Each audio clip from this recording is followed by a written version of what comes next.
បន្តមកវាក៏បាននិយាយបន្តបើសិនជាពួកឯងរាល់គ្នាចង់រស់ឆាប់ទម្លាក់សាកសពនោះចុះមកខាងក្រោមឲ្យយើងស៊ីតាមស្រួលមកយើងនឹងទុកជីវិតឲ្យពួកឯងប៉ុន្តែបើអត់ទេយើងនឹងស៊ីពួកឯងជំនួសហើយណាពេលនោះពុកឈឿនដែលនៅខាងលើដើមឈើមួយទៀតក៏បានតបទៅកាន់វាថាគុំសង្ឃឹមអីអានាងអើយសម្ដីនេះមានតែយើងទេដែលត្រូវនិយាយជាមួយនឹងឯងពេលនោះ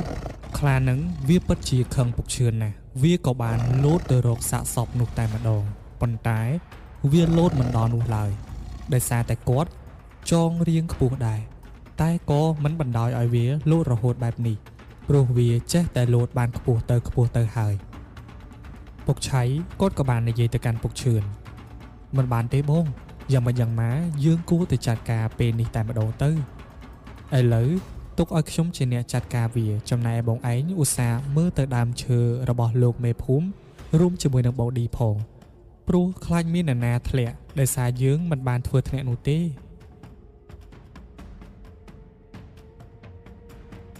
គ្រាន់តែគាត់និយាយមិនទាន់ទាំងផុតពីមាត់ផងពុកដួងរួមជាមួយពុកឌីក៏បានធ្លាក់ទៅខាងក្រោមដោយសារតែខ្លាមួយក្បាលនោះវាស្ទុះទៅទះដើមឈើដែលពូគាត់នៅយ៉ាងលឿន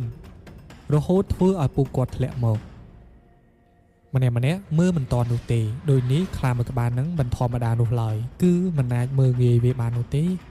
ខ្លាមួយក្បាលហ្នឹងនៅពេលដែលវាទះឲ្យពុកដួងនិងពុកឌីធ្លាក់មកដល់ដីបែបនេះវាពិតជាសប្បាយចិត្តណាស់ពេលនេះចំណីស្រស់របស់វាបានមកដល់មាត់ហើយដូចនេះវាមិនទៅចាប់អារម្មណ៍លើសាច់សាកសពនឹងទៀតនោះទេ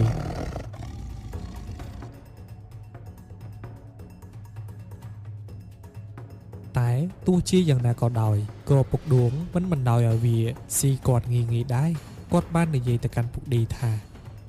អាឌីឯងឆាប់ឡើងទៅខាងលើដើមឈើវិញទៅទុកទីនេះឲ្យអញជាអ្នកចាត់ការឆាប់ទៅឲ្យលឿនចំណែកឯខ្លាមួយក្បាលនោះវាចេះតែដើរចូលមកតែវាមិនបានដឹងនោះទេថាពេលនេះពុកឈឿនរួមជាមួយពុកឆៃកំពុងតែឈរនៅខាងក្រោយខ្នងរបស់វាជាពិសេសគាត់បានកាន់កំភ្លើងភ្ជង់មកកាន់វាថែមទៀតផងខ្លាមួយក្បាលនោះពេលនេះវាប្រៀបបានដូចជាចូលអន្ទាក់គាត់យ៉ាងអញ្ចឹងឯងទៅណាមិនបាននោះឡើយពុកឆៃក៏បាននិយាយប្រាប់អ្នករាល់គ្នាថាតោះដល់ពេលហើយ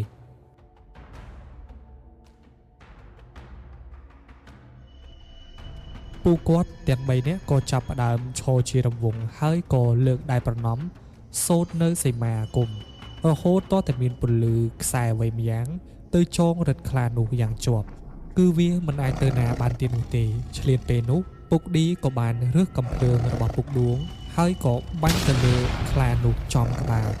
ដែលធ្វើឲ្យវាដេកងាប់មួយកន្លែងម្ដងនេះគឺវាមិនអាចក្រោករួចទៀតនោះទេអាចនិយាយបានថាប្រលឹងព្រាយដែលកាន់ខ្លានោះគឺបានខ្ចាយបាត់ទៅហើយនៅពេលដែលព្រាយខ្លាក្បាល3នោះវាងាប់បាត់ទៅទើបលោកមេភូមិហ៊ានចុះពីលើដើមឈើមើលទៅគាត់ពិតជាសប្បាយចិត្តខ្លាំងមែនទែនដែលលោកពុកទាំង4គាត់អាចកម្ចាត់សត្វដែលតែងតែបង្កបញ្ហាទៅលើអ្នកភូមិរបស់គាត់បានជាពិសេសគឺមិនឲ្យសាកសពដែលគាត់យកទៅបញ្ឆោតខ្លានោះមានបញ្ហាទៀត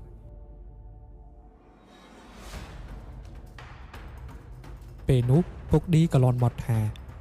ជុំមិនដេចបានឥឡូវវាសល់ក្បាលតែមួយយ៉ាងអញ្ចឹងតើពីរទៀតទៅណាបាត់ហើយ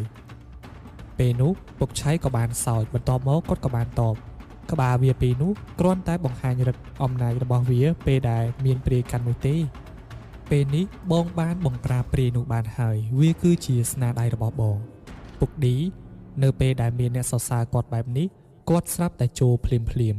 ពេលនោះគាត់បានបញ្ជាឲ្យអ្នករាល់គ្នាសែងខ្លានោះចូលទៅក្នុងភូមិទៅបន្ទាប់មកសាច់រឿងក៏បានកាត់មកពេលដែលអ្នកភូមិកំពុងតែរោមមើលសាកសពខ្លានៅក្នុងភូមិចំណែកឯសាកសពរបស់មនុស្សគឺលោកមេភូមិប្រាឲ្យមនុស្សរបស់គាត់យកទៅកប់នៅកន្លែងដើមវិញបាត់ហើយចំណែកឯពូគាត់ក៏នៅសម្រាប់ទីនេះ